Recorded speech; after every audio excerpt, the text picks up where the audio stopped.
We used the Pythagorean theorem when we knew 2 out of the 3 sides of the right triangle. We could use a squared plus b squared equals c squared. Okay, Jacob? In triangles that are what we consider special right triangles, we don't have to have 2 of the 3 sides. So if it's a 45, 45, 90 triangle, I only need one side to be able to determine the other 2 because it follows a pattern. If I know that both of these angles, this is theta down here, if I know that that's 45 degrees, since this is 90 degrees, there's only 45 degrees left for that. Because the 3 angles of any triangle always have to add up to what? 180. Okay, so if these angles are the same measure, then what would be true about the sides that are opposite of those equal angles?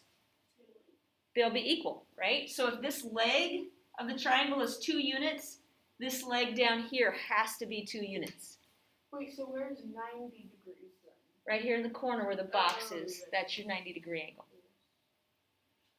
So if I'm told, or it's labeled, that one of these angles is 45 degrees, then the other one also has to be 45 degrees. And if the angle measures are equal to each other, then the legs or the sides across from them have to be equal. Now at this point, if you wanted to know what the C value is, the hypotenuse, if I were to plug this into the Pythagorean theorem and say 2 squared plus 2 squared equals c squared, a squared plus b squared equals c squared, and I were to solve that, I would say 4 plus 4 equals c squared, or 8 equals c squared, and then I would have to take the square root of both sides. Now, do you remember simplifying square roots? Okay, I would break this into its factors. This would become 2 times 2 times 2. 8 is 3 2's. So if I take a pair of 2's out, my answer would be 2 square root of 2. Now, I left that in radical form. I didn't do the decimal because I wanted you to see how the leg length of the triangle relates to the hypotenuse length of the triangle. Do you see any connection there? The 2. So if you take the leg and you take it times the square root of 2, that is your hypotenuse in a 45, 45, 90 triangle. But isn't the square root of 2 1? No, the square root of 2 is 1.4 something. Okay, the square root of 1 is 1, okay. But the square root of 2 is bigger than that. Okay, it's going to be a decimal. So if I have a triangle and I know one angle is 45 degrees, I will know that the other is 45 degrees. And let's say that one leg given to me is 5. That distance is 5. Since this is one leg of the triangle, the other leg of the triangle would also have to be 5. Because I know that the legs have to be the same distance if the angle measures are the same. And then if I remember the pattern, I can just say, instead of going through this a squared plus b squared equals c squared, I know the hypotenuse is just going to be 5 square root of 2. It's just the leg length times the square root of 2. Now, if you don't remember that, you can always walk through the Pythagorean theorem. Okay? But if you remember it, it's very simple. There's really no calculations to do. You just go ahead and put your leg in there and your hypotenuse. Okay? Now, that's the 45, 45, 90 pattern. There's also a 30, 60, 90 right triangle that has a kind of a unique pattern. Okay, so now we've switched gears here. We have 30, 60, 90. It says JKL is a 30, 60, 90 right triangle with side lengths L to K. L to K is 44. I think it's 4. I think that's in this print. From L to K is 4. and the measure of angle J is 30.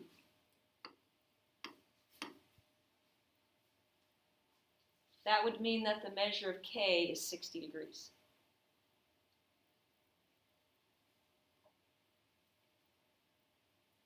Okay, so actually they gave me two of them, so what do you notice between the short leg?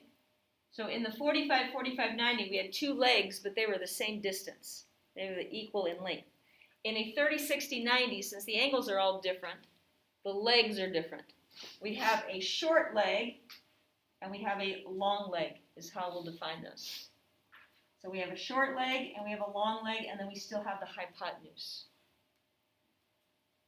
Okay, this side is the short leg, not only because it looks like that in the picture, but because it's opposite of the smallest angle.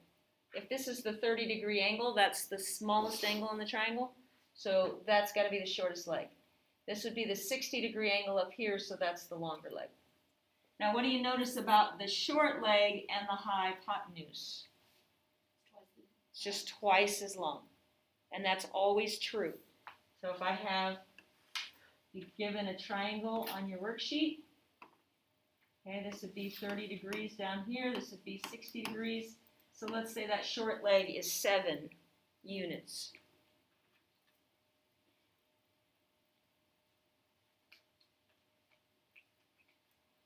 If that short leg is 7 units, then what's the hypotenuse? 14. 14. You're just doubling it. So do you have to find the other side too? Now you're going to find the other side too. And if I walked through the Pythagorean theorem at this point, and I said, let's make this A, this would be B, and this would be C, I'd have to say 4 squared plus B squared equals 8 squared.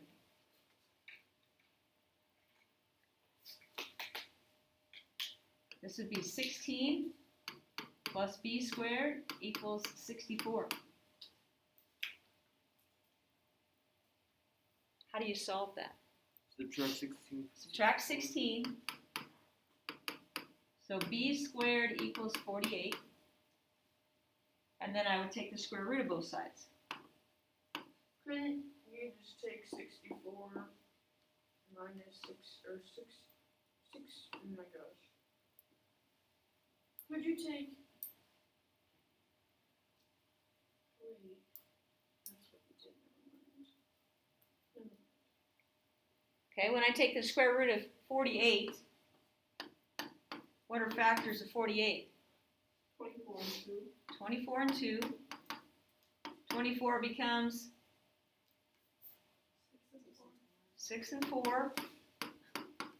6 becomes 3 times 2. 4 becomes 2 times 2, and then you have that 2, right? Yeah. So I've got a pair of 2's, and then I've got a second pair of 2's. So you've got a 2 that's going to come out, another 2 that's going to come out, and with the 3 has to stay underneath. So 2 times 2 is 4 square root of 3.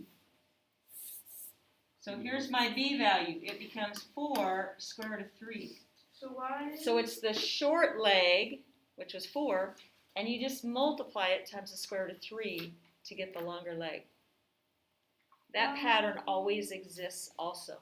So over here, if my short leg is 7, then my long leg is going to be 7 square root of 3. Really? Yeah. And so it's going to be square root of 3? Yep. On a 30, 60, 90 triangle, yes. That's great. Okay. Okay, wait. I'm confused. Why are we doing the square root like that? Why Why are we doing the square root like this? Yeah. Why Rather than giving it to me as a decimal, I just am showing you the relationship with the radicals. Will we get it wrong if we put it as a decimal? If we want a decimal here, if you just took the square root of 3 on your calculator and took it times 4, you'd have the same length. You would have to round it. How do you know to take it? What to take it times? Just the side number, or That's something that's just what you're memorizing in terms of, I know it's a 30, 60, 90, so if I have the short leg, I double it to get the hypotenuse. I take it times the square root of 3 to get the longer leg. It's a pattern. if you don't remember the pattern, if you remember one of the legs, if you just remembered that the hypotenuse is twice as big, then you could get the longer leg by going through all that. But I'm just saying you can bypass that if you know the pattern. Okay? But to use Pythagorean theorem, you've got to know 2 out of the 3 sides. Okay, showed you that. And we did that in geometry, because I just got done teaching that a week or so ago to my geometry kids. Now, back page. Here's the last thing. Not only do you have to find a missing side length, but you'll find missing angle measures. And this is very similar to finding the side lengths. So you're finding the theta that's marked. So this is theta. That's the angle I want to know. So from that angle, which legs or which sides of the triangle have been labeled? Which side is this compared to theta? Opposite. It's opposite of it. So you have the O or the opposite. And then what side is this? That's the hypotenuse. So which of my trig functions deals with the opposite and the hypotenuse? The sine. So you would set up the sine of theta equals, opposite comes on top in sine, so it'd be 27 over 33. Get your calculators out, because you're going to need a calculator. If you're using one of mine, grab one of mine.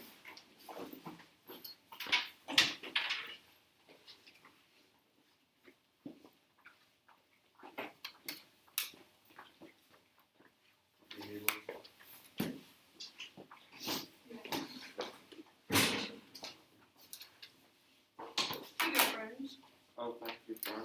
Hey, thank you. Did you need one? No, you're not. I'm going to make you guys do the math, but thank you for doing that. Okay, so here's how on our calculator we're going to calculate this. Okay, you're going to do the division over here. So you're going to take 27 and divide it by 33. And make sure you do that in the correct order. So it's the numerator, 27, divided by the denominator, 33. 0.81. Okay, so what you have is the sine of theta is equal to 0.81, and it keeps going 81. Yeah. Okay? Actually, this would be, if I rounded it, it would be 82 then. Now, to go backwards from the decimal to the angle measure, this is where you have to use your inverse sine key. So on my calculators, right above the sine key, it says sine with a little -1. So when you have that decimal on your calculator, you have to hit shift and then sine to use the inverse sign. And how many degrees does it say? 54.9. 54.9, so we would round that to 55 degrees. We would say theta is a 55-degree angle. Wait, where did the 54.9 come from? Doing the inverse sign. So did you hit, with yours, I think you have to put your inverse sign in first. Yeah, okay, so just equal, yeah. Okay. Did everybody agree with that? Wait a second. Is that right? Where'd the H and the O come from? Sine is opposite over hypotenuse. Oh, okay. So that's why 27's on top, 33's on the bottom.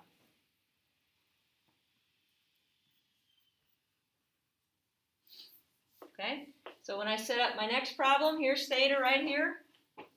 So the side that's 12, is that opposite or adjacent or hypotenuse 35 is to theta? 35 is opposite, yes. What's 12?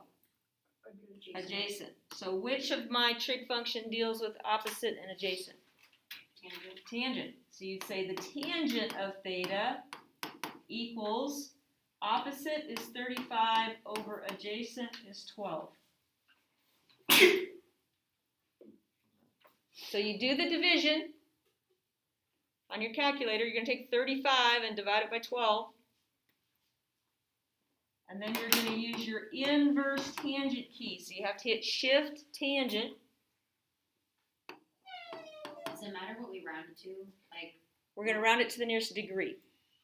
for, I meant for like when we're finding the tangent of like theta, like, do we have to write the whole thing down or like? I would just leave it. You could do 4 decimal places or just leave the decimal Okay. and just do the shift tangent. How many degrees you get? 71.075, so I just do 71 degrees. So 71 degrees.